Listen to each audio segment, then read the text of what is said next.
If you live outside the UK or inside the UK, you've probably noticed that after 3.5 years of negotiation, for want of a better word, we are still struggling to escape from the political open prison we know as the European Union, and our country has become an international laughingstock.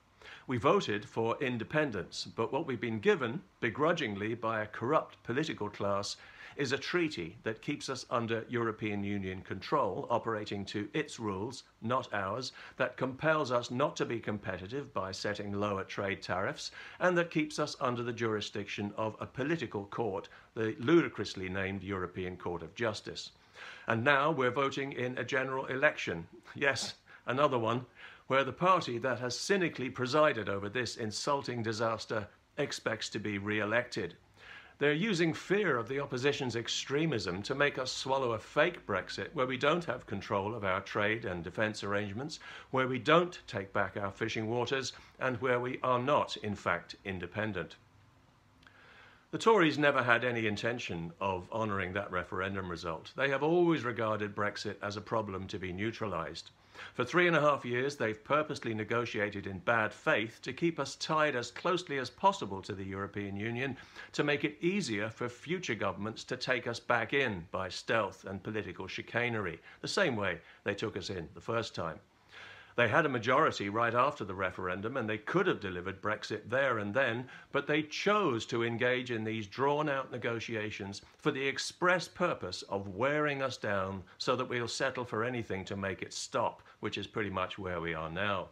They installed a leader who they knew had absolutely no intention of delivering independence, and who negotiated a withdrawal agreement that would have been worse than staying in.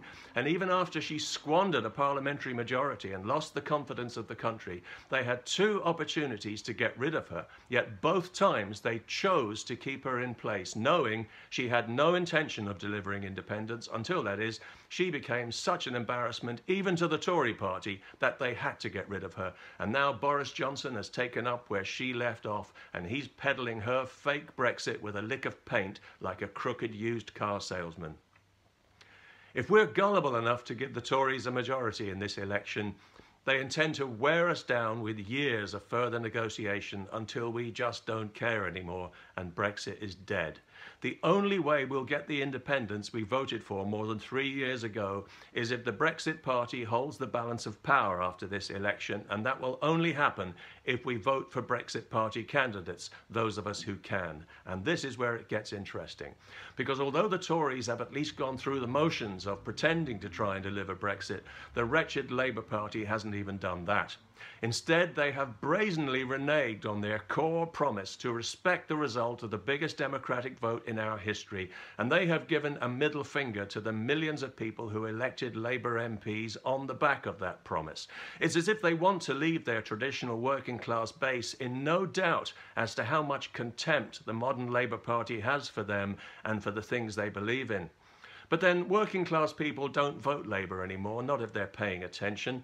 They know this is not the same Labour Party their parents and grandparents voted for. That Labour Party is gone, and I speak as a former card-carrying member of it. Labour is now the party of the progressive multicultural crowd, the PC metropolitan bourgeoisie, the patronising guardianista class who think they know best for everyone, the comfortable pension and mortgage-owning anti-capitalist community who love immigration because immigrants will clean their house and look after their kids for a pittance but won't actually live anywhere near them. The kind of people who publicly mock a house with a St. George's flag on the window and a white van in the yard as if it's something to be ashamed of. If you're a working class person who still votes Labour, you're voting for people who despise you. They laugh at you. They think your views and your values are crude, ignorant and shallow, and they don't want your opinion about anything, you racist. They just want your vote. Well, now is your chance to give it to them, right where they don't want it.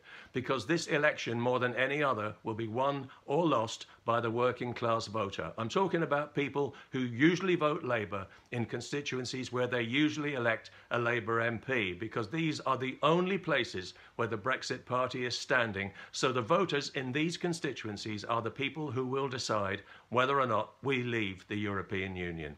You people have all the power in this election. It doesn't matter matter how they vote in the shires. You are the only people who've been given the opportunity to insist that democracy is respected and that the result of the most important democratic vote in this country's history is delivered, whether politicians like it or not.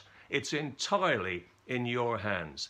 If you elect enough Brexit Party MPs and ditch Labour with their plan for a rigged second referendum that would destroy democracy in this country, then the Tories will have to deliver what they have never intended to deliver: full national sovereign independence from all European Union institutions, jurisdiction and control. That is Brexit. If you voted for Brexit, if you want Brexit, it's right there for you on a plate. All you have to do is take it.